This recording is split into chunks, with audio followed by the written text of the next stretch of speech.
The last part of this lecture is going to be looking at the different types of milk, and about half the milk being produced in the United States is sold as fluid milk and cream. Much of the rest is going to come to the market as butter, cheese, and ice cream, but the available market forms of milk include fluid milk, and then chocolate, canned, dry milk, cream, and even cultured milk. So we'll be discussing all of these. But let's begin by talking about our different types of fresh fluid cow's milk.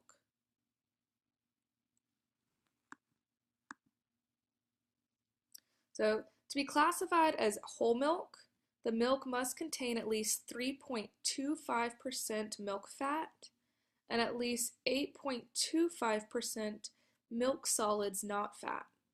The milk is usually fortified with vitamins A and D, but this is going to be optional. Now, for reduced fat and low fat milk, these milks have some of their fat removed so that the milk level or the milk fat levels are decreased to 2 and 1%. And this is going to be noted on the carton. A minimum of the 8.25% milk solids not fat is necessary. But if it exceeds 10%, then the milk must be labeled as protein fortified or fortified with protein. The addition of milk solids improves the consistency, taste, and nutritive content of reduced and low-fat milks.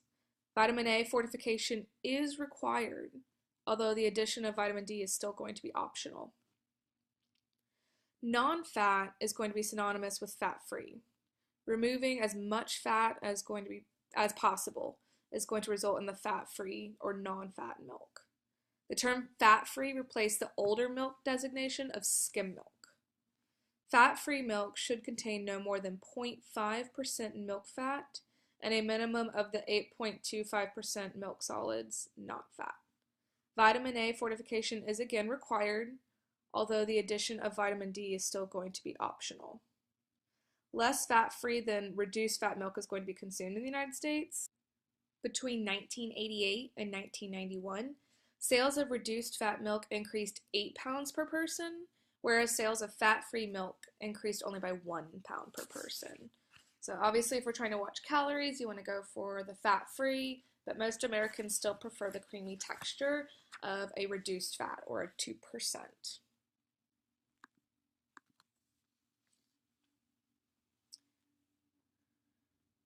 So we also have our cultured milk products.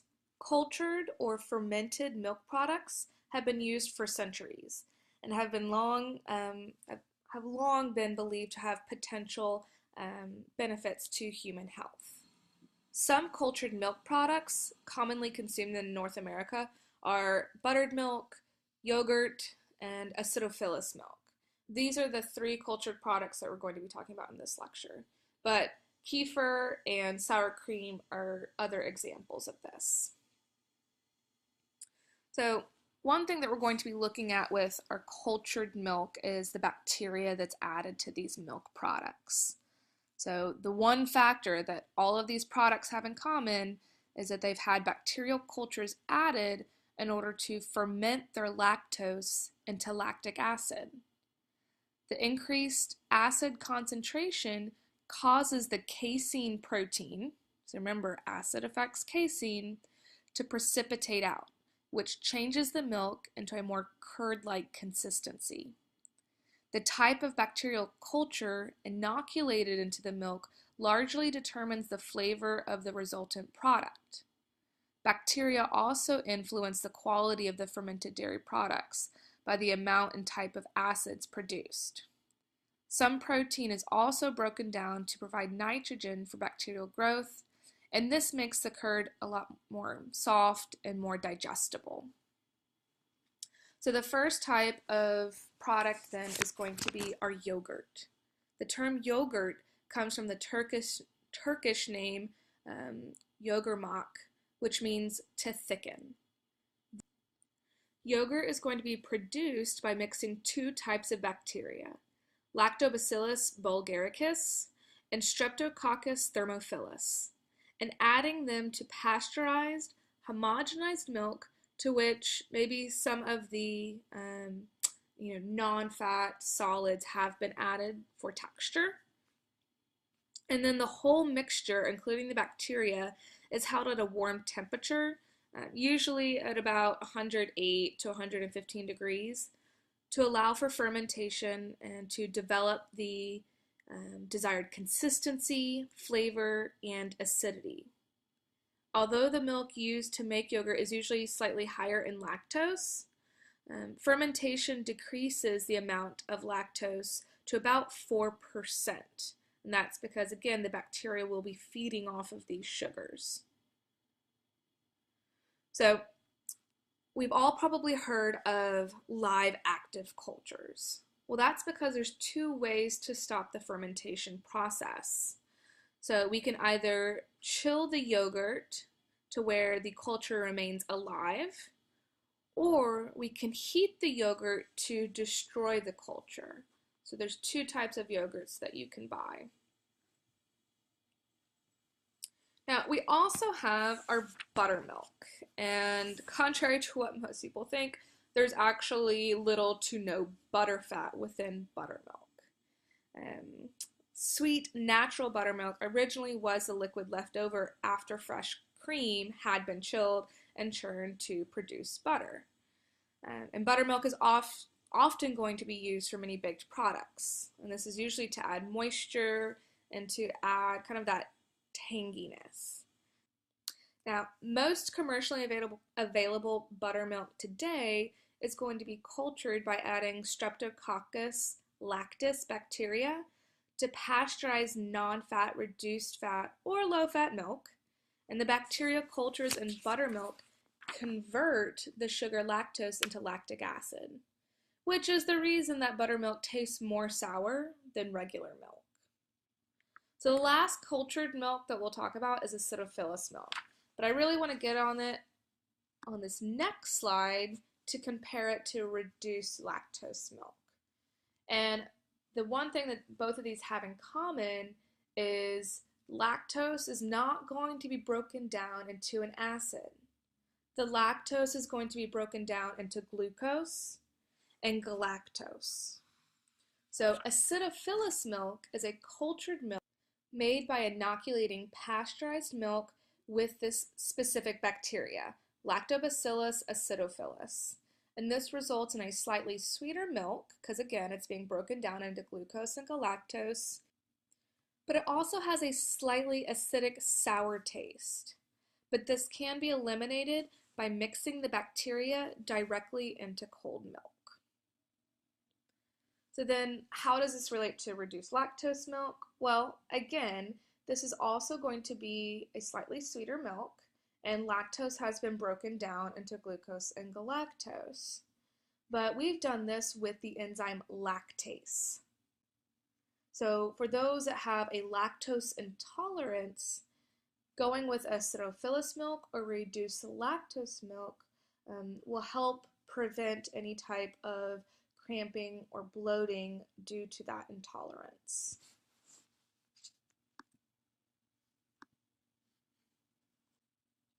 Milk products are also available to consumers in canned form. This could be whole, evaporated, and sweetened condensed milk. Now, evaporated milk is produced by evaporating at least 60% of the water found in whole milk. By definition, evaporated milk contains at least 7.5% milk fat, 25.5% milk solids not fat by weight, and is fortified with vitamin D. Evaporated milk provides 338 calories per cup and 19 grams of fat per cup. Stabilizers might also be added to prevent separation of the fat during storage. Fat separation can be easily prevented by turning the cans over every few weeks. Now, sweetened condensed milk contains a high quantity of added sugar, which makes it ideal for preparation of desserts, especially pies and cheesecake.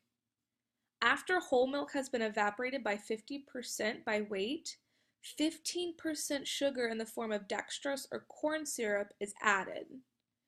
Sweetened condensed milk is defined as containing at least 28% total milk solids and about 8% milk fat. The extra sugar and highly concentrated nature of the nutrients in sweetened condensed milk make it very high in calories. So can you guess how many calories it has? It's about 982 calories per cup and 27 grams of fat per cup. So, unlike evaporated milk, sweetened condensed milk does not have to be sterilized. And that's because it contains 40 to 45% by weight sugar concentration. And that high sugar concentration is going to prevent microbial spoilage. But another thing, the sugar content, either added or in the form of lactose, also contributes to the Maillard reaction. So during heating, the sugar combines with the protein in the milk to give it a light brown color. This attribute makes sweetened condensed milk ideal for creating caramel flavored or caramel colored desserts, such as pumpkin pie. Now, many milk products can be dried, but by far the most common product is non-fat dried milk.